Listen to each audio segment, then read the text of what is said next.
ನಮಸ್ಕಾರ, ಶರಣು ಶರಣಾರ್ಥಿ. ಇವತ್ತು ನನ್ನ ಜೊತೆ ಮಾತಾಡೋದಕ್ಕೆ ನಾನು ಕರೆದಿರೋ ಒಬ್ಬ ಅತಿಥಿ ಅಂದರೆ, ಸುಮಾರು ವರ್ಷಗಳ ಹಿಂದೆ 108 ಸುಳ್ಳು ಅನ್ನೋ ಒಂದು ಸೀರಿಯಲ್ ಮಾಡಿದ್ವಿ. ಅದರಲ್ಲಿ ನನ್ನ ಮಗನಾಗಿ ಅವ್ರ ಪಾತ್ರ ವಹಿಸಿದರು. ಇವರು ಹೊನ್ನಾವರದ ಪ್ರತಿಭೆ. ಇದೆಲ್ಲಕ್ಕಿಂತ ಹೆಚ್ಚಾಗಿ 1998-99 ನೀನಾಸಂ ಬ್ಯಾಚಿನ ಪ್ರತಿಭೆ.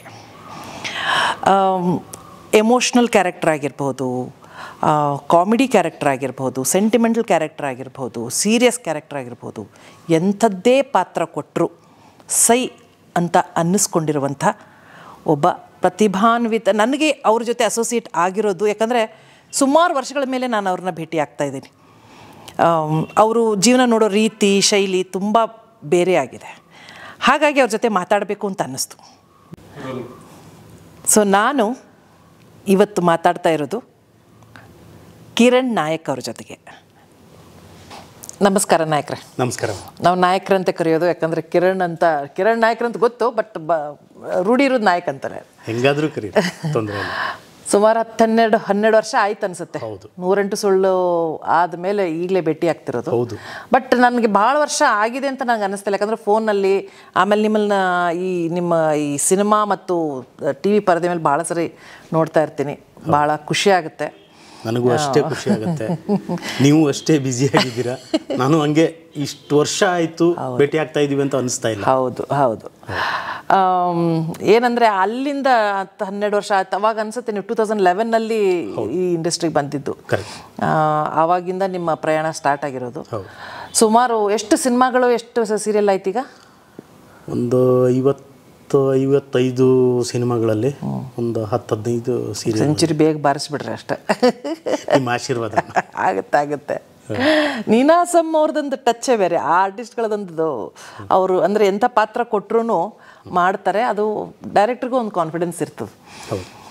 ಸೊ ಈಗ ಇಷ್ಟು ಸೀರಿಯಲ್ಲು ಸಿನಿಮಾಗಳನ್ನೆಲ್ಲ ಮಾಡಿದ್ರಲ್ಲ, ನಾನು ಆಗಲೇ ಹೇಳ್ತಿದ್ದಾಗೆ ನಿಮಗೆ ಯಾವ ಪಾತ್ರ ಕೊಟ್ಟರು ಮಾಡ್ತೀರಿ. ನಾನು ನಿಮ್ದು ಎಮೋಷ್ನಲ್ ನೋಡೀನಿ, ಕಾಮಿಡಿ ನೋಡೀನಿ, ಆಮೇಲೆ ಸೆಂಟಿಮೆಂಟಲ್ ನೋಡೀನಿ, ಸೀರಿಯಸ್ಸು ಮಾಡಿರಿ, ವಿಲನ್ನೂ ಮಾಡಿರಿ. ಆದರೆ ತುಂಡು ಹೆಕ್ಕಳ ಸಹವಾಸ ಅನ್ನೋ ಸಿನಿಮಾದಾಗ ಭಾಳ ಡಿಫ್ರೆಂಟ್ ಪಾತ್ರ. ಅದು ಎಲ್ರಿಗೂ ಮಾಡೋಕ್ಕಾಗಲ್ಲ, ಎಲ್ಲ ಆರ್ಟಿಸ್ಟಿಗೆ ಮಾಡೋಕ್ಕಾಗಲ್ಲ. ಅದ್ರ ಬಗ್ಗೆ ನಮ್ಮ ವ್ಯೂವರ್ಸ್ಗೆ ಒಂಚೂರು ಹೇಳ್ರಿ. ಅದು BM ಗಿರಿರಾಜ್ ಅಂತ ಡೈರೆಕ್ಟರ್ ನಿಮ್ಗೆ ಗೊತ್ತಿದ್ದಾರೆ. ಅವರು ಕಾಸ್ಟಿಂಗ್ ಮಾಡಬೇಕಾದ್ರೆ ಅವರು ತಂಡದಲ್ಲಿ ಚರ್ಚೆ ಆಗಿತ್ತಂತೆ, ಈ ಥರದ್ದೊಂದು ಪಾತ್ರ ಇದೆ ಅಂತ. ಅಂದರೆ ಅದು ಅವನು ಗಂಡು ಅಲ್ಲ, ಈ ಕಡೆಗೆ ಹೆಣ್ಣು ಅಲ್ಲ, ಹಂಗಂತ ಟ್ರಾನ್ಸ್ಜೆಂಡರು ಅಲ್ಲ, ಆ ಕಡೆಗೆ ಅವನು ಗೇನು ಅಲ್ಲ. ಆ ಥರದ್ದೊಂದು ವಿಚಿತ್ರವಾದ ಪಾತ್ರ ಅದು. ಅದು ಏನು ನೋಡಿಕೊಂಡು ನನ್ನ ಹತ್ರ ಕೊಟ್ಟರೋ ಗೊತ್ತಿಲ್ಲ. ಯಾಕೆಂದರೆ BM ಗಿರಿರಾಜ್ ಅವ್ರ ಜೊತೆಗೆ 4 ಸಿನಿಮಾ ಮಾಡಿದ್ದೆ. 4 ಸಿನಿಮಾದಲ್ಲೂ ಬೇರೆ ಬೇರೆ ಪಾತ್ರ. ಫಸ್ಟ್ ಜಟ್ಟ ಮಾಡಿದೆ. ಜಟ್ಟದಲ್ಲಿ ಫಾರೆಸ್ಟ್ ಗಾರ್ಡ್ ಪಾತ್ರ. ಅದಾದಮೇಲೆ ಮೈತ್ರಿ ಮಾಡಿದೆ. ಮೈತ್ರಿಲಿ ಅದು ಒಂದು ವಾರ್ಡನ್ ಪಾತ್ರ. ಅದಾದಮೇಲೆ ತುಂಡೈಕಳ ಸಹವಾಸ. ಅದಾದಮೇಲೆ ಅಮರಾವತಿ ಮಾಡಿದೆ. ಅದು ಆಕ್ಟಿವಿಸ್ಟ್ ಅಮರಾವತಿ. ಅದು ತುಂಬ ಬೇರೆ ನಮೂನೆಯ ಪಾತ್ರ. 4 ಬೇರೆ ಪಾತ್ರ.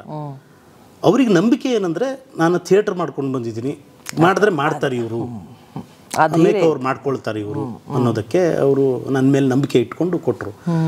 ಅದಕ್ಕೆ ನಾನು ಅವಾಗ ಸ್ವಲ್ಪ ದಪ್ಪ ಇದ್ದೆ. ಅವರು ಎಸ್ ಸೈಜ್ ಎಲ್ಲ ಟಿ ಶರ್ಟ್ ಎಲ್ಲ ಕೊಟ್ಟು ಕಳಿಸಿದ್ರು.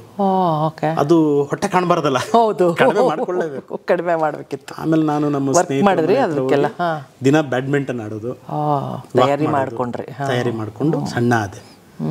ಅದು ಬರೀ ಸಣ್ಣ ಆಗೋದಷ್ಟೇ ಅಲ್ಲದೆ ಅದಕ್ಕೆ ಬಾಡಿ ಲ್ಯಾಂಗ್ವೇಜ್, ಅದಕ್ಕೊಂದು ಲ್ಯಾಂಗ್ವೇಜೇ ಬೇರೆ. ಅದಕ್ಕೆ ಅವರು ಒಂದಿಷ್ಟು ರೆಫರೆನ್ಸ್ ಕಳಿಸಿದ್ರು ಗಿರಿರಾಜ್ ಸರ್.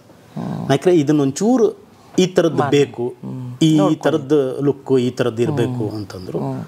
ಆಯಿತು. ಫಸ್ಟ್ ಶಾರ್ಟೇ ನಮ್ಮದೇ ಒಂದು ಸೀನ್, ಮೇಜರ್ ಆಗಿರೋದೊಂದು ಸೀನು. ನಾನು ರೆಡಿ ಆಗಬೇಕು. ರೆಡಿಯಾಗಿ ಮುಂಚಿನ ದಿನ ಫುಲ್ ವ್ಯಾಕ್ಸ್ ವ್ಯಾಕ್ಸ್ ಅವ್ರು ಹೇಳಿದರು, ಇಲ್ಲಿ ತನಕ ಟಿ ಶರ್ಟ್ ಇರುತ್ತೆ ಅಂದಿದ್ರು. ಎಲ್ಲ ವ್ಯಾಕ್ಸ್ ಎಲ್ಲ ಮಾಡ್ಕೊಂಡು ನೀವು ಅದು ನೋಡಿದ್ರೆ ನಿಮ್ಗೆ ಗೊತ್ತಾಗುತ್ತೆ, ಓ ಹಿಂಗ ಅಂತ. ಆಮೇಲೆ ಅವನಿಗೆ ಮೇಕಪ್ನವನಿಗೆಲ್ಲ ಹೇಳಿದ್ರು. ಪಕ್ಕದಲ್ಲಿ ಹೀರೋಯಿನ್ ಕೂತಿದ್ರು, ನಾನು ಕೂತಿದ್ದೆ. ಅವ್ರದ್ದು ಮುಗಿದೋಯ್ತು, ನಂದು ಮುಗ್ದಿಲ್ಲ. ನಿಮ್ದು ಹೀರೋಯಿನ್ ಎಲ್ಲ ಥರದ್ದು ಮೇಕಪ್ ಮಾಡ್ಬೇಕಲ್ಲ. ಮತ್ತು ನನಗೆ ಬೇರೆ ವಿಗ್ ಬೇರೆ ಹಾಕಬೇಕು. ಲಿಪ್ಸ್ಟಿಕ್ ಇಂದ ಹಿಡಿದು ನೈಲ್ ಪಾಲಿಶ್ನಿಂದ ಹಿಡಿದು ಎಲ್ಲನೂ ಮಾಡಿ ಅದೊಂಥರ ಸಖತ್ ಅನುಭವ ಅದು. ಅಲ್ಲ, ಅದು ಆ್ಯಕ್ಚುಲಿ ಆರ್ಟಿಸ್ಟ್ಗಳಿಗೆ ಅದೊಂಥರ ಖುಷಿ ವಿಚಾರ ಅಲ್ವಾ. ಉಳಿದೆಲ್ಲ ಪಾತ್ರಗಳು ಸಿಗ್ತಾವ, ಇಂಥದ್ದೊಂದು ವೆರಿ ಸ್ಪೆಸಿಫಿಕ್ ಆಗಿ ನಿಮ್ಮನ್ನು ಹುಡ್ಕೊಂಡು ಬಂದಿರೋ ಪಾತ್ರ ಅಂತ. ಅದಾದ್ಮೇಲೆ ನಾನು ಇತ್ತೀಚಿನ ವರ್ಷಗಳಲ್ಲಿ ನೋಡಿದ್ದು ನವಾಜುದ್ದೀನ್ ಸಿದ್ದಿಕಿ ಮಾಡಿದ್ದಾರೆ, ಆಮೇಲೆ ವಿಜಯ್ ಸೇತುಪತಿ ಅವರು ಮಾಡಿದ್ದಾರೆ. ನನಗೆ ಖುಷಿ ಅನಿಸ್ತು. ನಾನು ಒಂದು ಈ ಥರದ್ದೊಂದು ಸಣ್ಣದೊಂದು ಪ್ರಯತ್ನ ಮಾಡಿದ್ನಲ್ಲ, ಅದಕ್ಕೆ ಗಿರಿರಾಜ್ ಸರ್ಗೆ ಥ್ಯಾಂಕ್ಸ್ ಹೇಳಬೇಕು. ಅಂದ್ರೆ ನಂಬಿ ಅವರು 4 ಬೇರೆ ಪಾತ್ರ ಇವ್ರು ಮಾಡಬಲ್ರು, ಕಿರಣ್ ನಾಯ್ಕರ್ ಮಾಡ್ತಾರೆ, ನಿಮ್ಮ ಮೇಲೆ ಇದೆ ಅವರಿಗೆ ಅಷ್ಟೇ. ಅಲ್ಲ, ನಿಮಗೆ ಆ್ಯಕ್ಟಿಂಗ್ ಅಂದರೆ ಏನು ಅನಿಸುತ್ತೆ? ಒಂದು ಆ್ಯಕ್ಟಿಂಗ್ ಅಂತಂದರೆ ಇದು, ಯಾಕೆ ಪ್ರತಿಯೊಬ್ಬರಿಗೆ ಬೇರೆ, ನನಗೆ ಬೇರೆ ಇದೆ, ನಿಮ್ಮದು ಬೇರೆ ಇರ್ಬೋದು. ನಿಮ್ಗೆ ಆ್ಯಕ್ಟಿಂಗ್ ಅಂದರೆ ಏನು? ಆ್ಯಕ್ಟಿಂಗ್ ಅಂದರೆ ಅಲ್ಲಿರೋದು ಅಂತ. ಅಂದರೆ ಈಗ ನಿಮಗೆ ಈಗ ನಿಮ್ಮ ಮಗನ ಪಾತ್ರ ನಾನು ಮಾಡಿದ್ದೀನಿ ಅಂತ. ಹೌದು ಹೌದು. ನಾನು ನಿಮ್ಮ ಮಗನಾಗಿ ಇರೋದು ಅಂದರೆ ಅದು ಹೆಂಗೆ ಹೇಳಬೇಕು ಅಂದರೆ, ಈಗ ನೀವು ಈ ಸೋಪಾನ ಇಟ್ಟಿದ್ರಿ, ಈ ದಿಂಬನ್ನು ಇಟ್ಟಿದ್ರಿ, ಇದು ಇನ್ನೆಲ್ಲೋ ಇಟ್ಟರೆ ಆಗಲ್ಲ, ಅದು ಈ ಜಾಗದಲ್ಲಿ ಇಟ್ಟರೆ ಸಾಕು. ನಾನು ಹಂಗೆ ಅಂದ್ಕೊಂಡು ನಾನು ರಿಸೀವ್ ಮಾಡ್ಕೊಳ್ಳೋದು. ಫಸ್ಟ್ ನಾನು ಕತೆ ಕೇಳಿ ಅವನು ಸಂಬಂಧ ಹೆಂಗಿರುತ್ತೆ, ಇಡೀ ಪಾತ್ರದ ಒಳಗಡೆಗೆ, ಇಡೀ ಫ್ಯಾಮಿಲಿ ಒಳಗಡೆಗೆ ಅವನು ಏನಾಗಿರ್ತಾನೆ, ಅವನು ಸಾಫ್ಟ್ ಆಗಿರ್ತಾನ ಅಥವಾ ಆ್ಯರೋಗಂಟ್ ಆಗಿರ್ತಾನ ಅಥವಾ ಕಾಮಿಡಿಯನ್ ಆಗಿರ್ತಾನ ಅಥವಾ ಉಡಾಫೆ ಆಗಿರ್ತಾನ, ಆ ಎಳೆಗಳನ್ನೆಲ್ಲ ಅರ್ಥ ಮಾಡ್ಕೊಂಡು ಫಸ್ಟಿಗೆ ಆಹ್ವಾನ ಮಾಡ್ಕೊಳ್ಳೋದಲ್ಲ, ಅದು ತಿಳ್ಕೊಂಬಿಟ್ರೆ ನಮ್ಗೆ ಈಸಿ. ಯಾಕೆಂದರೆ ಅದಕ್ಕೆ ನಾವು ತಿಂಗಳಾನುಗಟ್ಟಲೆ ಒಂದು ನಾಟಕನೆಯ ಒಂದು ಲೈನನ್ನೇ ಒಂದು ವಾರಗಟ್ಟಲೆ ಯಾಕೆ ಅದನ್ನು ಅಭ್ಯಾಸ ಮಾಡ್ತಿದ್ವಿ ಅಂದರೆ, ಅದು ಆ ಮಾತು ನಮಗೆ ಕರಗತ ಆಗಬೇಕು. ಹೌದು ಹೌದು. ಆವಾಗಲೇ ನೀವು ಅದ್ರ ಒಳಗಡೆಗೆ ನೀವು 10 ಸಾರಿ ಹೇಳಿದ್ರೆ 11ನೇ ಸಾರಿ ನೀವು ಟೇಕಲ್ಲಿ ಹೋಗ್ತಾ ಇರಬೇಕಾದ್ರೆ ನಿಮ್ಗೆ ಅದು ನಿಮ್ಮದು ಅಂತ ಅನ್ಸುತ್ತೆ. ನೀವೇ ಅದನ್ನು ಬರೆದಿದ್ದೀರೇನೋ, ಅದು ನಿಮ್ಮ ಒಳಗಿಂದ ಬಂದಿದೆಯೇನೋ ಅಂತ. ಯಾಕಂದರೆ ಮೊದಲು ಇಲ್ಲಿ ವರ್ಕ್ ಆಗಬೇಕು, ಥಾಟ್ ಪ್ರೋಸೆಸ್ ವರ್ಕ್ ಆಗಿದ ಮೇಲೆ ನಿಮ್ಮ ಮಾತಿನ ಮೂಲಕ ಬರಬೇಕಲ್ಲ, ಅದು ಇಲ್ಲಿಗೆ ಬರಬೇಕಲ್ಲ. ಹೌದು, ಅದು ಆ ಥರದ್ದು ಅಂತ ಅಂದ್ಕೊಂಡಿದ್ದೀನಿ. ಆಮೇಲೆ ನಮಗೆ ಬಹುಶಃ ರಂಗಭೂಮಿಯವರಿಗೆ ಜಾಸ್ತಿ ರಿಹರ್ಸಲ್ ಯಾಕೆ ಬೇಕು ಅಂದರೆ, ಅದು ನಮ್ಗೆ ಆಪ್ತ ಆಗೋದಕ್ಕೆ ಆಗಬೇಕು. ಅದು ಹೌದು. ಈಗ ಹೇಳಿದ ತಕ್ಷಣವೇ ಹೇಳು ಅಂದರೆ ಬರೋದಿಲ್ಲ ನನಗೆ. ನಾನು ಅದನ್ನು ನೋಡಿ ಇದೇನು, ಯಾಕಾಗಿ ಹೇಳ್ತಾ ಇದ್ದೀನಿ, ಯಾಕಾಗಿ ನಾನು ಈ ಮಾತು ಹೇಳ್ತಾ ಇದ್ದೀನಿ, ಅವ್ರು ಯಾರು, ನನಗೂ ಅವರಿಗೂ ಏನು ಸಂಬಂಧ. ಹೌದು, ಅದೆಲ್ಲ ಒಂದು ಪ್ರಿಪ್ರೇಷನ್ ಆ್ಯಕ್ಚುಲಿ. ಅದು ಬೇಕು, ಖಂಡಿತ ಬೇಕು. ಅಂದರೆ ಈಗೆಲ್ಲ ಆ್ಯಕ್ಟಿಂಗಕ್ಕೆ ಅಂತ ಬರೋರಿದ್ದಾರೆ ಎಷ್ಟೋ ಜನ. ಆ್ಯಕ್ಟಿಂಗ್ ಅಂದ ತಕ್ಷಣ ಎಲ್ರಿಗೂ ನನಗೆ ಯಾರು ನಾವು ಮಾಡ್ಬೋದೇನ್ರಿ, ನಮಗೂ ಆ್ಯಕ್ಟಿಂಗ್ ಸಿಗ್ತದೆ, ಹೆಂಗೆ ಬರ್ಬೇಕು ಹೇಳ್ರಿ ಆ್ಯಕ್ಟಿಂಗ್ ಅಂತ ಕೇಳೋ ಅಂಥ ಸಾವಿರಾರು ಜನ ಇದ್ದಾರೆ. ಹೌದು, ಮೆಸೇಜು ಹಾಕ್ತಾರೆ, ಎದುರಿಗೆ ಸಿಕ್ಕರೆ ಕೇಳ್ತಾರೆ. ಅಂಥವ್ರಿಗೆ ಏನಂತ ಉತ್ತರ ಕೊಡಬೇಕು? ಕರೆಕ್ಟ್, ನೀವು ಒಳ್ಳೆ ಪ್ರಶ್ನೆ ಕೇಳಿದ್ದೀರ ಮೇಡಮ್. ನಾನು ಹೇಳೋದು ಏನು ಗೊತ್ತಾ ಮೇಡಮ್, ಈಗ ಈ ಬಿಲ್ಡಿಂಗ್ ಕಟ್ತಾ ಇದ್ದೀರಾ, ಈಗ ಇದಕ್ಕೊಬ್ಬ ಆರ್ಕಿಟೆಕ್ಚರ್ ಅಂತ ಒಬ್ಬ ಇರ್ತಾನೆ, ಅಥವಾ ಒಬ್ಬೊಬ್ಬ ಮೇಸ್ತ್ರಿ ಅಂತ ಇರ್ತಾನೆ. ಸುಮ್ಮನೆ ಅವನು ಕಾರಣಿಕೆ ತಗೊಂಡು ಅಥವಾ ಸುಮ್ಮನೆ ನನ್ನ ಹತ್ರ ಸ್ಕೇಲ್ ಇದೆ, ಪೆನ್ಸಿಲ್ ಇದೆ ಅಂತೇಳಿ ಹಾಕಿ ಇಲ್ಲಿ ಬಂದು ಮಾಡಲ್ವಲ್ಲ. ಅವನೇನೋ ಕೋರ್ಸ್ ಮಾಡಿರ್ತಾನೆ, ಅಥವಾ ಯಾರ್ದೋ ಜೊತೆಗೆ ಎಕ್ಸ್ಪೀರಿಯನ್ಸ್ ಆಗಿ ಕೆಲಸ ಮಾಡಿಕೊಂಡು ಆಮೇಲೆ ಬಂದಿರ್ತಾರೆ. ಒಬ್ಬ ಡಾಕ್ಟರ್ ಆಗಬೇಕು ಅಂದರೆ, ಇಂಜಿನಿಯರ್ ಆಗಬೇಕು ಅಂದರೆ, ಲಾಯರ್ ಆಗಬೇಕು, ಎಷ್ಟು ವರ್ಷ ಎಲ್ಲರೂ MBBS ಅಥವಾ ಇಂಜಿನಿಯರಿಂಗು ಎಷ್ಟೋ ವರ್ಷದ ವ್ಯಾಸಂಗ ಇದೆ ಅಲ್ವಾ. ಅದಾದಮೇಲೆ ಅವನು ವಾದ ಮಾಡೋಕ್ಕೆ ಹೋಗ್ತಾನೆ. ಹಾಗೆ ಇದೂ. ಬಟ್ ಯಾಕೆ ಆ್ಯಕ್ಟಿಂಗಕ್ಕೆ ಜನ ನಾವು ಬರಲೇನು ಅಂತ ಕೇಳ್ತಾರೆ? ಇದು ಕಲರ್ಫುಲ್ ಲೈಫಲ್ಲ ಮೇಡಮ್. ನಾಳೆ ಹೊರಗಡೆ ಹೋದ ತಕ್ಷಣ ನಿಮ್ಮನ್ನು ಗುರುತಿಸುವ ರೀತಿ ಬೇರೆ. ಒಂದು ಪೆಟ್ಟಿಗೆ ಅಂಗಡಿಯಿಂದ ಹಿಡಿದು ನೀವು ಯಾವುದೋ ಮಾಲ್ಗೆ ಹೋದ್ರೂ, ನೀವು ಇದರಲ್ಲಿ ಮಾಡಿದ್ರಲ್ಲ ಮೇಡಮ್, ಈಗ ಅಜ್ಜಿ ಪಾತ್ರ ಮಾಡ್ತಾ ಇದ್ರಲ್ಲ, ಏನು ಸಖತ್ತಾಗಿ ಮಾಡ್ತಾ ಇದ್ದೀರಾ ನೀವು ಅಲ್ವಾ. ನೀವು ಅಲ್ಲ ಅಜ್ಜಿ, ಆದ್ರೂ ನಿಮ್ಮನ್ನು ಇನ್ನೇನೋ ಮೇಕ್ ಓವರ್ ಮಾಡಿ, ಇವ್ರು ಇದರಲ್ಲಿ ಅಮ್ಮನ ಪಾತ್ರ ಮಾಡಿದವರು ಇದರಲ್ಲಿ ಬೇರೆ ಕಾಣ್ತಾ ಇದ್ದಾರಲ್ಲ, ಬೇರೆ ಏನು ಹೇರ್ ಸ್ಟೈಲು, ಮತ್ತೇನು ಲುಕ್ಕು, ಆ ಒಂದು ಬೇರೆ ನಮೂನೆಯ ಒಂದು ದಿಗ್ಭ್ರಮೆ ಇದೆಯಲ್ಲ, ಅವರಿಗೆ ಸೆಳೆಯುತ್ತೆ. ಆಮೇಲೆ ಪ್ರತಿದಿನ ನಾವು ಮನೆಗೆ ಹೋಗಿರ್ತೀವಿ. ಹೌದು, ಇಂಜಿನಿಯರು, ಲಾಯರು, ಡಾಕ್ಟ್ರು ಹೋಗೋಕ್ಕಾಗಲ್ವಲ್ಲ, ಏನೋ ಅವ್ರದ್ದು ಕೇಸ್ ಇದ್ದವಾಗ ಮಾತ್ರ. ನಾವಂಗಲ್ಲ, ಪ್ರತಿದಿನ ಸಂಜೆ ಅವ್ರ ಮನೆಯಲ್ಲಿ ಚಾನಲ್ ಚೇಂಜ್ ಮಾಡಿದ್ರೆ ನಾವಿರ್ತೀವಿ. ಹಾಗಾಗಿ ನಾವು ಅವ್ರ ಮನೆಯ ಒಂದು ಭಾಗ ಆಗಿದ್ದೀವಿ, ಆಪ್ತರಾಗಿಬಿಟ್ಟಿರ್ತೀವಿ. ಹಂಗಾಗಿ ಅದೇ ಅದನ್ನ ಭಾಳ ಈಸಿ ಆ್ಯಕ್ಸಸ್. ಆ್ಯಕ್ಟಿಂಗ್ ಅಂದ ತಕ್ಷಣ ಒಬ್ರು ಯಾರೋ ಡೈರೆಕ್ಟರ್ ಇದ್ದಾರೆ, ಒಬ್ರು ಯಾರೋ ಆರ್ಟಿಸ್ಟ್ ಗೊತ್ತಿದ್ದಾರೆ ಅಂದರೆ, ನಾನು ಬರಲೇನ್ರಿ, ನನಗೊಂದು ಯಾವ್ದಾರು ರೋಲ್ ಕೊಡ್ರಿ, ನನಗೊಂದು ಯಾರು ರೋಲ್. ಹಂಗೆ ಕೇಳ್ಕೊಂಡು ಬಂದವರು ತುಂಬ ಜನ ಇದ್ದಾರೆ. ಹೌದು, ಉಳ್ಕೋಬೇಕಲ್ಲ. ಈಗ ಈ ಆ್ಯಕ್ಟ್ರಸ್ ಆದವ್ರು ತುಂಬ ವರ್ಷ, ಯಾಕಂದರೆ ಕೆಲವರೆಲ್ಲ ನಾನು ನೋಡ್ತೀನಿ 1-2 ಸೀರಿಯಲ್ ಮಾಡ್ತಾರೆ, ಆಮೇಲೆ ಕಾಣಿಸಲ್ಲ. 1-2 ಸಿನಿಮಾ ಮಾಡ್ತಾರೆ, ಹೀರೋನೋ ಹೀರೋಯಿನ್ನೋ ಸಪೋರ್ಟಿಂಗ್ ಆರ್ಟಿಸ್ಟು, ಆಮೇಲೆ ಕಾಣಿಸಲ್ಲ ಅವರು. ಅವ್ರಿಗೆ ಯಾಕೆ ಅವ್ರು ಅಷ್ಟು ವರ್ಷ ಉಳ್ಕೊಳ್ಳೋಕ್ಕಾಗಲ್ಲ? ಎಲ್ಲೋ ಕೆಲವರು, ಬಟ್ ತುಂಬ ಜನ, majority of the artists disappear ಆಗಿಬಿಡ್ತಾರೆ. ಲಾಂಗ್ ಲೈಫ್ ಇರಬೇಕು ಅಂದರೆ ಅದಕ್ಕೆ ಏನು ಗುಟ್ಟಿದೆಯಾ, ಅಥವಾ ಅದ್ರ ಏನಾದರೂ ಕಸರತ್ತು ಮಾಡಬೇಕಾ? ಕಸರತ್ತು ಏನಿಲ್ಲ ಮೇಡಮ್. ನೀವು ನನಗನ್ಸಿದ್ದು ಒಂದು ಟೈಮ್, ಒಂದು ನೀವು ಹೆಂಗಿರ್ತೀರ ಅನ್ನೋದು, ಆಮೇಲೆ ಪಾತ್ರ ಹೆಂಗೆ ಮಾಡ್ತೀರಾ ಅನ್ನೋದು. ಒಂದು ಟೈಮ್ ಏನಕ್ಕೆ ಅಂದರೆ ಅಲ್ಲೊಂದು ಪ್ರೊಡ್ಯೂಸರ್ದು ದುಡ್ಡು ಓಡ್ತಾ ಇರುತ್ತೆ. ಹೌದು, ಅವರು ಲಕ್ಷಾಂತರ ರೂಪಾಯಿ ದುಡ್ಡು ಹಾಕಿರ್ತಾರೆ. ನೀವು ಈ ಟೈಮಿಗೆ ಬಂದು ಈ ಟೈಮಿಗೆ ಹೋಗ್ತೀರಾ ಅಂದರೆ ನಿಮಗೇನೋ ಬೇರೆ ಕಾರಣ ಇದ್ದರೆ ರಿಕ್ವೆಸ್ಟ್ ಮಾಡ್ಬೋದು. ನೀವು ಅದನ್ನೇ ಅಡ್ವಾಂಟೇಜ್ ತಗೊಂಡು ಯಾವಾಗಲೋ ಬರೋಕ್ಕೆ ಶುರು ಮಾಡಿದ್ರೆ, ಇನ್ನೇನೋ ಮಾಡಿದ್ರೆ ಆಬ್ವಿಯಸ್ಲಿ ಜನ ಅದು ಮಾತಾಡ್ಕೊಳಕ್ಕೆ ಶುರು ಮಾಡ್ತಾರೆ, ಆಮೇಲೆ ಸೈಡ್ ಮಾಡಿಬಿಡ್ತಾರೆ. ಇನ್ನೊಂದು ನೀವು ಹೆಂಗಿರ್ತೀರಾ ಅದು ಇಂಪಾರ್ಟೆಂಟ್. ಪಾತ್ರ ಹೆಂಗೆ ಮಾಡ್ತೀರಾ, ಈಗ ಎಷ್ಟೋ ಸಾರಿ ಅದು ಪಾತ್ರ ಅವ್ರಿಗೆ ಒಗ್ಗೋದೇ ಇಲ್ಲ. ಹೌದು, ಅವ್ರ ಪಾಪ ಏನೋ ಪ್ರಯತ್ನ ಮಾಡ್ತಾ ಇರ್ತಾರೆ. ನಮಗೊಬ್ಬರು ನಿರ್ದೇಶಕರು ಹೇಳ್ತಿದ್ರು ನೀನಾಸಂನಲ್ಲಿ, ಈಗ ಹೊಸಬರು ಬಂದು ಹೇಳ್ತಿದ್ರಲ್ಲ ಹುಡುಗರು ಇಂಟರ್ವ್ಯೂನಲ್ಲಿ, ನನಗೆ ಕಲೆ ರಕ್ತಗತವಾಗಿ ಬಂದಿದೆ ಅಂತ ಹೇಳ್ತಾರಲ್ಲ. ರಕ್ತಗತದಿಂದ ಎಲ್ಲ ಏನೂ ಬರೋಲ್ಲ, ಅಲ್ಲಿಂದ ಬರೋದು ಕಾಯಿಲೆ ಒಂದೇ. ಕಲೆಗಿಲೆ ಎಲ್ಲ ಕಲೆಗಿಲೆ ಬರಲ್ಲ, ಕಾಯಿಲೆ ಒಂದೇ ಬರೋದು, ಬರೀ ಕಾಯಿಲೆ ಮಾತ್ರ ಬರೋದು. ಅದು ನಿಜ ಕೂಡ. ಅದು ನಾವು ತುಂಬ ಜನರನ್ನು ನೋಡಿರ್ತೀವಿ, ಅವರು ಒಂದು ಸೀರಿಯಲ್ಲು ಒಂದು ಸಿನಿಮಾ ಇದರಲ್ಲಿರ್ತಾರೆ, ಆಮೇಲೆ ಇರಲ್ಲ. ಯಾಕೆ ಅಂದರೆ ಒಂದು ಅವರಿಗೊಂದು ಆಳವಾದ ಒಂದು ಪ್ರಾಕ್ಟೀಸ್ ಇರಲ್ಲ, ಸುಮ್ಮನೆ ಬಂದ್ಬಿಡ್ತಾರೆ. ಶೋಕಿಗಾಗಿ ಬಂದರೆ ಅದು ಶೋಕದಲ್ಲೇ ಎಂಡ್ ಆಗುತ್ತೆ, ಯಾಕಂದರೆ ಅದು ಭಾಳ ದಿವಸ ನಿಲ್ಲಲ್ಲ. ಆಮೇಲೆ ಇನ್ನೊಂದು ಏನಂದರೆ ಮೇಡಮ್, ಈಗ ರೀಲ್ಸ್ಗಳದ್ದು ಹಾವಳಿ ಜಾಸ್ತಿ ಇದೆ. ಇನ್ಸ್ಟಾಗ್ರಾಮ್, ಫೇಸ್ಬುಕ್ಕಲ್ಲಿ, ಮುಂಚೆ ಟಿಕ್ ಟಾಕ್ ಅಂತ ಇತ್ತು. ಅಲ್ಲಿ ನೀವು ಎಕ್ಸ್ಪ್ರೆಷನ್ಸು ಮತ್ತು ಮಾತನ್ನು ಮ್ಯೂಟಲ್ಲಿ ಲಿಪ್ ಮೂಮೆಂಟ್ ಮಾಡ್ತಾ ಇರ್ತೀರ. ಬಾಯಿ ಬಿಡಬೇಕಲ್ವ, ಈ ನಾಭಿಯಿಂದ ಬರಬೇಕಲ್ಲ. ಅದರಲ್ಲಿ ನಂದು ಏನೂ ಇಲ್ಲ, 2000 ಚಿಲ್ಲರೆ ಜನ ಇದ್ದಾರೆ. ಇನ್ಯಾರ್ದೋ 10K 15K 106K ಇರುತ್ತೆ, 100 200 300 ಮಿಲಿಯನ್ ಗಟ್ಟಲೆ ಜನ ಫಾಲೋ. ಅದ್ರದ್ದು ಕ್ಯಾಟಗರಿನೇ ಬೇರೆ. ಅದನ್ನ ಇಟ್ಕೊಂಡು ನೀವು ಇವರಿಗೆ ಅಭಿನಯ ಬರುತ್ತಾ ಅಂತ ಕೇಳಿದ್ರೆ ಹೌದು, ಡೌಟ್.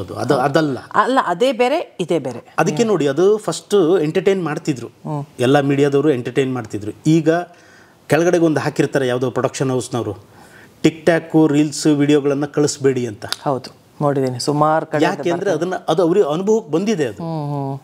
ಅದು ಮಾಡೋದು ತಪ್ಪು ಅಂತ ಹೇಳ್ತಾ ಇಲ್ಲ. ಅಲ್ಲ, ಅದು ಕ್ಯಾಟಗರಿ ಬೇರೆ, ಅದ್ರ ಕ್ಯಾಟಗರಿ ಬೇರೆ ಅಷ್ಟೇ. ಅಭಿನಯ ಬೇರೆ.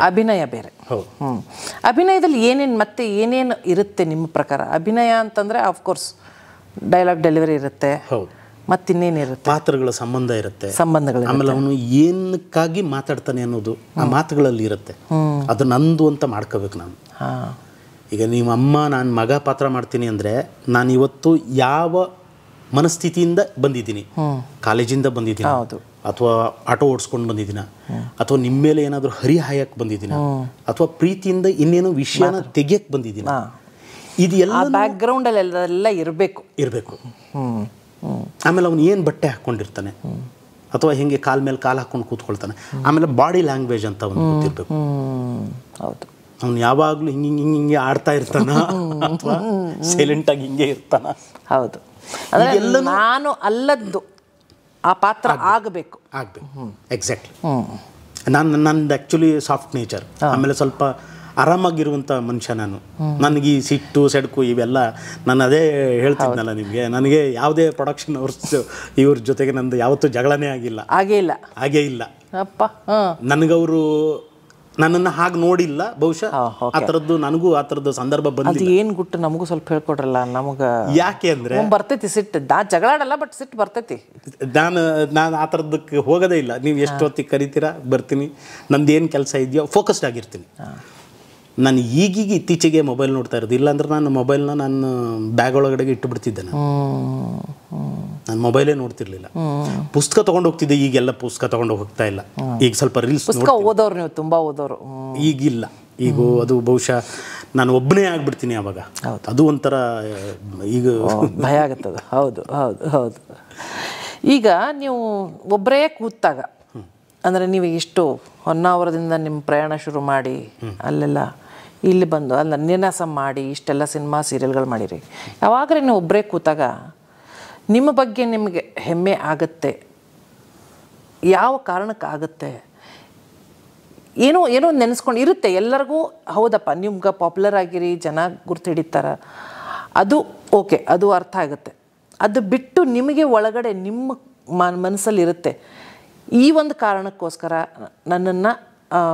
ನನಗೆ ನನ್ನ ಬಗ್ಗೆ ಹೆಮ್ಮೆ ಇದೆ, ಆ ಥರದ್ದು ಯಾವುದಾದೊಂದು ಒಳ ಮಾತು ಇದೆಯಾ? ಇದೆ, ಸಾಕಷ್ಟಿದೆ ಮೇಡಮ್. ಯಾಕೆಂದರೆ ನಾನು ಸುಮ್ಮನೆ ಬಂದವನಲ್ಲ. ನಾನು ಡಿಗ್ರಿ ಮಾಡ್ತಾ ಕಾಲೇಜಲ್ಲಿ ಇರ್ಬೇಕಾದ್ರೆ ನಾಟಕಗಳನ್ನು ಮಾಡಿದ್ದೆ. ನನಗೆ ಡಾಕ್ಟರ್ ಔಧಾನಿ ಅಂತ ಒಬ್ಬರು ಅವರು ನನಗೆ ಹೇಳಿದರು, ನೀನಾಸಂ ಅಂತ ಒಂದು ಸಂಸ್ಥೆ ಇದೆ, ಅಲ್ಲಿ ಹೋಗಿ ನಾನು ನಿಮಗೆ ಲೆಟ್ರ್ ಕೊಡ್ತೀನಿ ಅಂದಿದ್ರು. ನಾನು ಡಿಗ್ರಿ ಮುಗಿಯೋಷ್ಟರಲ್ಲಿ ಅವರು ಆವಾಗಲೂ ಅಷ್ಟೇ ಕಷ್ಟ ಇತ್ತಾ ಎಂಟ್ರ್ ಆಗೋದು ನೀನಾಸಂಗೆ? ಖಂಡಿತ. ಆದರೆ ಅದ್ರದ್ದು ಈ ಸೀರಿಯಲ್ ಸಿನಿಮಾಗೆ ಹೋಗುವ ದಾರಿ ಇರಲಿಲ್ಲ, ನಾಟಕಕ್ಕಷ್ಟೇ ಇತ್ತು. ಈಗಲೂ ನಾಟಕಕ್ಕೆ ಅಂತಲೇ ಇರೋದು. ಅಲ್ಲೇನು ನಿಮಗೆ ನೀನಾಸಂನಲ್ಲಿ ಸಿನಿಮಾದ್ದು ಸೀರಿಯಲ್ದು ಯಾವುದೇ ಕೋರ್ಸ್ ಇರೋದಿಲ್ಲ. ಅದು ಪಕ್ಕಾ ಆಗಿ ರಂಗಭೂಮಿ ಬಗ್ಗೆನೇ ಕಲಿಯೋಕೆ ಇರೋದು. ಅಲ್ಲಿ ನಾನು ನಾಟಕ ಮಾಡ್ತಿದ್ನಲ್ಲ, ನನಗೂ ಏನು ಯೋಚನೆ ಇರಲಿಲ್ಲ ನಾನು ಸೀರಿಯಲ್ ಸಿನಿಮಾಗಳಲ್ಲಿ ಮಾಡಬೇಕು. ಆವಾಗ ಏನು ಉದಯ ಚಾನಲ್ಲು ಮತ್ತು ಚಂದನ ಎರಡೇ ಇದ್ದಿದ್ದು. ಹೌದು ಹೌದು, 98, 99 ಅಷ್ಟೇ ಅಷ್ಟೇ. ನಾನು ನಾಟಕ ಮಾಡ್ತಿದ್ನಲ್ಲ, ಇವರು ನಾಟಕ ಕಲಿಸ್ತಾರಲ್ಲ ಅಂತ ಹೇಳಿ ನಾನು ಹೋಗಿತ್ತು. ಪಾಸ್ ಆದೆ, 1 ವರ್ಷ ಮಾಡಿದೆ. ಆಮೇಲೆ ಅವ್ರದ್ದು ರೆಪರ್ಟ್ರಿ ಇತ್ತು. ನಾನು NSD ಟ್ರೈ ಮಾಡಿದ್ದೆ, ನ್ಯಾಷನಲ್ ಸ್ಕೂಲ್ ಆಫ್ ಡೆಲ್ಲಿಗೆ. ಅದು ಇಲ್ಲಿ ಬೆಂಗಳೂರಿನಲ್ಲೇ ಹೋಯಿತು ಫಸ್ಟ್ ಅಟೆಂಪ್ಟಿಗೆ. ಆಮೇಲೆ ತಿರುಗಾಟದಲ್ಲಿ ಸೆಲೆಕ್ಟ್ ಆಗಿದ್ದೆ, ತಿರುಗಾಟಕ್ಕೆ ಹೋದೆ. ಆಮೇಲೆ ನಮ್ಮ ಗುರುಗಳು ಇನ್ನೊಬ್ರು ಇದ್ದರು, ಚನ್ಕೇಶ್ವ ಅಂತ. ಚನ್ಕೇಶ್ವ ಅವ್ರು ಬ್ಯಾಕ್ ಸ್ಟೇಜ್ ಡಿಸೈನ್ ಮಾಡೋರು. ಅವ್ರು ಕರೆದ್ರು. 1-2-3 ವರ್ಷ ಬ್ಯಾಕ್ ಸ್ಟೇಜ್ಗೆ ಅಂತಲೇ ಹೋದೆ, ತಿರುಗಾಟ ಮಾಡಲಿಲ್ಲ. ನೋಡಿ ಇಷ್ಟೆಲ್ಲ ವರ್ಕ್ ಆಗಿರುತ್ತೆ, ಅದು ಯಾರಿಗೂ ಕಾಣಿಸಲ್ಲ. ಇದೆಲ್ಲ ನೋಡಿದ್ದು ಒಂದು ವ್ಯಾಸಂಗನೇ ಇದು.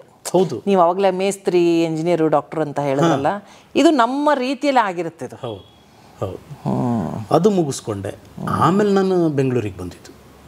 ಈಗಲೂ ನಮ್ದು ಒಂದು ತಂಡ ಇದೆ, ಥಿಯೇಟರ್ ತತ್ಕಾಲ್ ಅಂತ. ನಾವು ಕೊಳ ನಾಟಕ ಮಾಡಿದ್ವಿ, ಶೇಕ್ಸ್ಪಿಯರ್ ಮನೆಗೆ ಬಂದ ಮಾಡಿದ್ವಿ. ಆಮೇಲೆ ಒಂದು 8-10 ಪುಸ್ತಕಗಳನ್ನು, ಆ್ಯಕ್ಟಿಂಗ್ ಬಗ್ಗೆನೇ 2 ಪುಸ್ತಕನ ಬಿಡುಗಡೆ ಮಾಡಿದ್ವಿ. ಒಂದು ಮೌನೇಶ್ ಬಡಿಗೇರ್ ಅವ್ರದ್ದು ಅಭಿನಯ ಕಲಿಸಲು ಸಾಧ್ಯವಿಲ್ಲ ಅಂತ, ಅಲ್ಲೇ ಇದೆ ನೋಡಿ, ಅಲ್ಲೇ ಇದೆ. ಅದೇ ಬಂತಿಲ್ಲಿ ಉತ್ತರ ಸಿಕ್ತು. ಅಭಿನಯ ಕಲಿಸಲು ಸಾಧ್ಯವಿಲ್ಲ ಆ ಪುಸ್ತಕ ಓದಿ ಅವರೇ ಬರೆದಿರೋದು. ಪಬ್ಲಿಕೇಶನ್ಸ್ ನಮ್ದು ಥಿಯೇಟರ್ ತತ್ಕಾಲ. ಹೌದಾ, ತತ್ಕಾಲದವ್ರದ್ದು. ಹೌದು. ಇನ್ನೊಂದು ಪುಸ್ತಕ ಇದೆ, ಪಾತ್ರ ಪ್ರವೇಶ ಅಂತ. ಅದು ಶ್ರೀಧರ್ ಹೆಗ್ಗೋಡು ಅಂತ ಅವರು ಟ್ರಾನ್ಸ್ಲೇಟ್ ಮಾಡಿರೋದು. ಸ್ಟಾನ್ಸ್ಲಾವಸ್ಕಿ ಅಂತ ಒಬ್ಬರು ಮಹಾನ್ ಗುರು ಇದ್ದಾರೆ. ಅವ್ರದ್ದು ಮೊದಲನೇ ಪುಸ್ತಕನ ಬರೆದಿದ್ದು ರಂಗದಲ್ಲಿ ಅಂತರಂಗ ಅಂತ KV ಸುಬ್ಬಣ್ಣ. ಅದಾದಮೇಲೆ 40 ವರ್ಷ ಆದಮೇಲೆ ಅದರದ್ದು 2ನೇ ಪಾರ್ಟನ್ನು ಪಾತ್ರ ಪ್ರವೇಶ, ಬಿಲ್ಡಿಂಗ್ ಎ ಕ್ಯಾರೆಕ್ಟರ್ ಅಂತ, ಅದು ನಮ್ಮ ಇದರಿಂದನೇ. ನಮ್ಗೆ ನಾಟಕ ಮಾಡೋಕ್ಕಾಗ್ತಾ ಇಲ್ಲ, ಯಾಕಂದ್ರೆ ಎಲ್ಲ ನಟರು ಬ್ಯುಸಿ ಆಗಿದ್ದೀವಿ. ಅದಕ್ಕೆ ಆಕ್ಟಿಂಗ್ ಬಗ್ಗೆ ಪುಸ್ತಕ, ದೊಡ್ಡ ದೊಡ್ಡ ದಿಗ್ಗಜರು ತತ್ಕಾಲಲ್ಲಿ ಇರೋರೆಲ್ಲರೂ ದೊಡ್ಡ ದೊಡ್ಡ ದಿಗ್ಗಜರು, ನಿಮಗೆ ಗೊತ್ತಲ್ಲ. ಹಂಗಾಗಿ ಹಿಂಗೆ ಮಾಡಿದ್ದೀವಿ. ಚನ್ಕೇಶ್ವ ಅವ್ರದ್ದು ಒಂದು 6-7 ಪುಸ್ತಕ ನಾಟಕದ್ದು ಟ್ರಾನ್ಸ್ಲೇಟ್ ಮಾಡಿರೋದು, ಅಡಾಪ್ಟ್ ಮಾಡಿರೋದು, ಅದನ್ನು ಬಿಡುಗಡೆ ಮಾಡಿದ್ವಿ. ಆಮೇಲೆ ಇನ್ನೊಂದು ಕಂಡು ಕಾಣದ ಬುದ್ಧ ಅಂತ ಒಂದು ಕವನ ಸಂಕಲನ, ಜ್ಯೋತಿ ಹೆರ್ಗೋ ಅವ್ರದ್ದು. ಅಲ್ಲಿಂದ ಶುರು ಮಾಡಿರೋದು ನಾವು. ಅಲ್ಲ, ಎಲ್ಲ ಅದೇರದೇ ಬೇರೆ ಬೇರೆ ಆಯಾಮಗಳಷ್ಟೇ. ಅದು ಅಷ್ಟೇ. ಈಗ ನೀವು ಆ್ಯಕ್ಟಿಂಗ್ ಬಿಟ್ಟು ಡಬ್ಬಿಂಗಲ್ಲೂ ಕೆಲಸ ಮಾಡ್ತಾ ಇದ್ದೀರಿ, ಆಡಿಯೋ ಬುಕ್ಸ್ ಓದ್ತಾ ಇದ್ದೀರಾ, ಆಡಿಯೋ ಬುಕ್ಸ್ ಡೈರೆಕ್ಷನ್ ಮಾಡ್ತಿದ್ದೀರಾ. ಆಡಿಯೋ ಬುಕ್ ಡೈರೆಕ್ಷನ್ ಅಂದರೆ ಏನದು ಆ್ಯಕ್ಚುಲಿ? ಅದೇನು ಅಂದರೆ, ಈಗ ನಾವು ಮುಂಚೆ ರೇಡಿಯೋದಲ್ಲಿ ಕೇಳ್ತಿದ್ವಿ, ನೆನಪಿದೆಯಾ ನಿಮ್ಗೆ? ಯಾವುದೋ ಒಂದು ನಾಟಕ ಕೇಳ್ತಿದ್ವಿ. ಹೌದು, ಬೇರೆ ಬೇರೆ ಪಾತ್ರಗಳನ್ನ ಆಕಾಶವಾಣಿಯಲ್ಲಿ ಕೇಳ್ತಿದ್ವಲ್ಲ, ಸೇಮ್ ಇದು ಹಂಗೇನೆ. ಇದಕ್ಕೊಂಚೂರು ನಾವು ಮ್ಯೂಸಿಕ್ ಎಲ್ಲ ಒಂಚೂರು ಆ್ಯಡ್ ಮಾಡ್ತೀವಿ. ಹಾಡುಗಳಿದ್ರೆ ನಾಟಕನೇ ಆಡಿಯೋದಲ್ಲಿ ಆಡಿಯೋದಲ್ಲಿ, ಅದು ಸ್ಟೋರಿ ಟೆಲ್ ಅಂತ ಒಂದು. ಈಗ ನಾನು ನಾಟಕ ಡೈರೆಕ್ಟ್ ಮಾಡಿರೋದು ಯಾರು, ನಮ್ಮ ಎಲ್ಲಪ್ಪ ಇಲ್ಲೇ ಮನೆಯವ್ರದ್ದು, ಕಾರ್ನಾಟರದ್ದು ಎಲ್ಲ ನಾಟಕನೂ ನಾನು ಡೈರೆಕ್ಟ್ ಮಾಡಿದ್ದೀನಿ. ಸ್ಟೋರಿ ಟೆಲ್ ಆ್ಯಪಲ್ ಇದೆ ಅದು. ಅದು ಹೆಂಗೆ ಅಂದರೆ, ಎಲ್ಲ ಪಾತ್ರನೂ ಕಾಸ್ಟ್ ಮಾಡಿಬಿಡೋದು, ಆಮೇಲೆ ರಿಹರ್ಸಲ್ ಮಾಡಿಬಿಡೋದು. ಒಟ್ಟಿಗೆ ಒಂದು ಸೀನ್ ಟೇಬಲ್ ಮೇಲೆ ಕೂತ್ಕೊಂಡು ಅದಕ್ಕೆ ಮೈಕ್ ಸೆಟಪ್ ಇಟ್ಕೊಂಡು ರೆಕಾರ್ಡ್ ಮಾಡಿಬಿಡೋದು. ಮತ್ತು ಇದಲ್ಲಿ ಮ್ಯೂಸಿಕ್ ಬೇಕು ಅಂದರೆ ಆ್ಯಡ್ ಮಾಡೋದು. ಆಮೇಲೆ ಕೇಳುವಾಗ ಕಣ್ಣು ಅದೇ ನಾವು ಯುವವಾಣಿ ಇದು ಆಕಾಶವಾಣಿಯಲ್ಲಿ ಕೇಳ್ತಿದ್ವಲ್ಲ ನಾಟಕಗಳು, ಆ ಥರದ್ದೇ. ಭಾಳ ಚೆನ್ನಾಗಿರ್ತಿತ್ತು. ಆದರೆ ನಮ್ಮ ಕಲ್ಪನೆ ಮೇಲೆ ಅದು ಇನ್ನೂ ರಂಗ ಕಾಣ್ತಿತ್ತು. ಒಂದು ಪುಸ್ತಕ ಓದಿದಾಗೇನೆ ಅದು.